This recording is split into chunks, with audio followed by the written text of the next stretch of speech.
Hey, Donnie. Chris Carmen, son of a source. Let's start with the run game. What kind of issues did you think contributed to the explosives that you guys gave up there? Well, let's be honest. We didn't play very well. That's from the top. We didn't stop the run. We didn't fit the run. We gave up explosive plays on the run and the pass. So when it's all said and done, we didn't play well. What were some of the main factors, do you think? You're just fitting the run, doing what you're supposed to do. Try not to do too much. If you're supposed to trust in your teammate. We got in trouble sometimes with the eyes violations, missed tackles in the open field. You look at some of those things. Was we prepared? No doubt. I thought we had a great week of practice.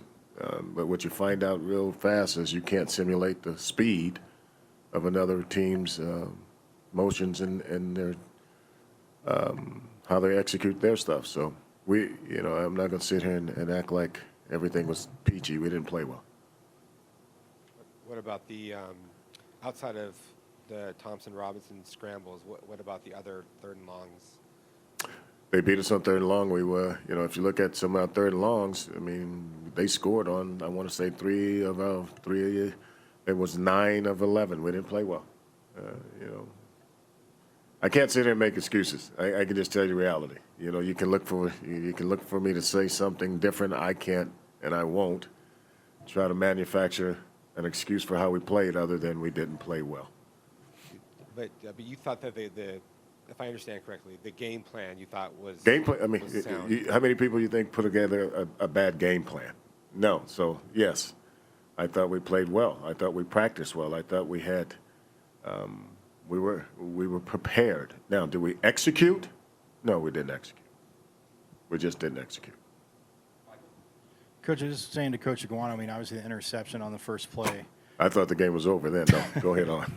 one I of the brighter thought spots. we had won it. No, But go ahead. And then even getting the turnover later, too. It seems like they usually start coming in bunches. Anything differently you just see from the defense, whether, in film study, attacking, just... No. At halftime, I went in and I talked to him about several things. I talked to him about getting off blocks, extending, staying in your gap, shedding, making sure your eyes are right. And I think in the second half we came out and we did some of those things compared to the first half. We didn't do any of those things in the first half. The second half we came out and we tried to do some of the things I challenged them at halftime. Their very last touchdown drive came after 2 positive drives for your defense. What did you see on that drive that you were? No, I think that other thing wasn't a penalty in there also? Did we get a penalty in there? I could have swore there was a penalty in.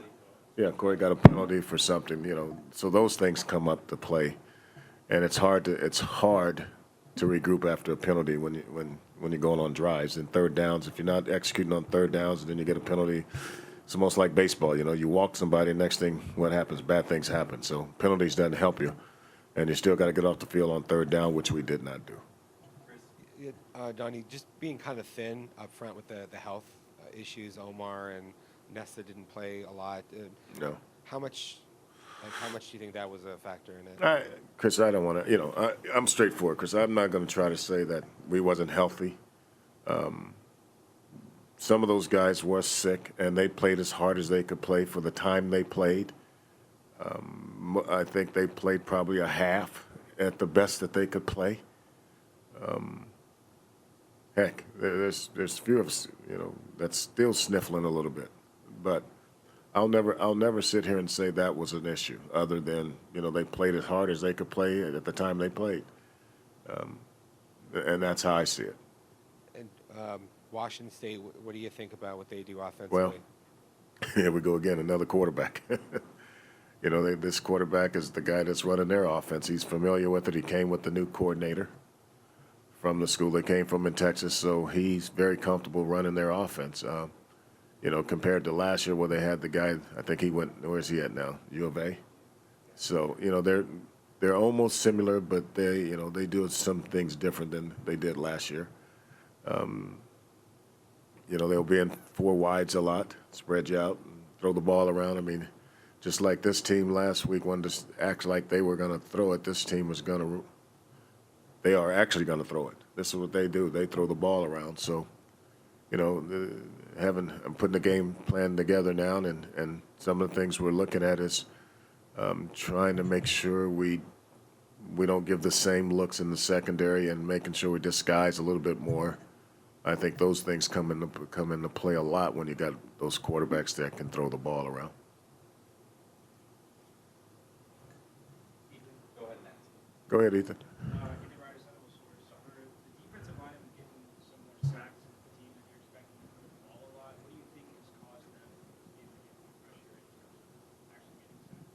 Well, I think Rob does a good job. Coach Rodriguez does a good job of talking about the pass rush and running certain games based on, you know, how we see the protection at times. If we're trying to attack a certain guy, maybe could be the back, could be a guard, could be a center, could be a protection. I think Rob does a great job of talking to him about how we're going to do that weekly, and that's helped us a lot. And let's be honest, it's also his coverage is on the back end. You know, if you can cover a little bit, they go hand in hand. You know, if you can cover them cover them a lot longer, we got a better chance of getting there. So it's a correlation of both. Are you good? Chris, you good? You okay, Chris? You got some more? Come on. I'm good. I'm good. Hey, Coach, Furtado, son of a source. Yeah.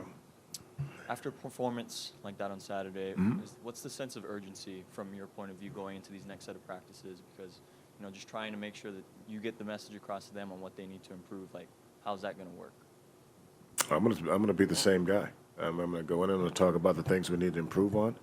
I'm gonna talk about the things that we didn't do well. I'm gonna talk about the things of expectations. I'm gonna talk about execution. I'm gonna be the same guy, and you know, what we got to do is go right now and be positive. We can't go in there and beat people up about it. I mean, that does no good. So my thoughts is I'll be positive as I can this week, like I normally is, and just, you know, talk about the things that we need to do moving forward. You know, that we can't keep looking in the rearview mirror. It wasn't a good game, you know, and I know some of you guys think, you know, you have a lot more to say when it's a bad game. I probably should have a lot more to say, but I don't want to live in the past. I want to move forward, get that game behind me, and move on. You know, some people say you don't even look at that tape, but it's not me. We looked at the tape just to make sure you see what happened. You know, 50 points is a lot. Almost 600 yards is a lot, but it does me no good to go, you know, and be negative, so to speak. You know, we gotta be positive. We really do. It's almost like when your kids do something bad. You know, you try to explain to them what happened. You might be a little upset with them, but you try not to express it, right? You try to communicate to a way that they understand that, hey, and I won't say it's not acceptable, but the reality is you got to play better, and we got to play better. You mentioned the things that you need to do or improve on going forward. What are the most important of those things? You know, the things that you're specifically targeting to improve on this week? Run fits. We got to stay. We got to stay. And as I said to them yesterday, when you're a good football team, I can see the back of your jersey. I can see your name on the back of your jersey when you're up front. That means you're staying square to the line of scrimmage. You're not turning. You're not giving up seams, and that's what I talked to them about yesterday. When you're good defensive line, I can see the back of your jersey. So that'll be one thing I talk about a lot this week, is being able to read your name on the back of your jersey, stand square to the line of scrimmage.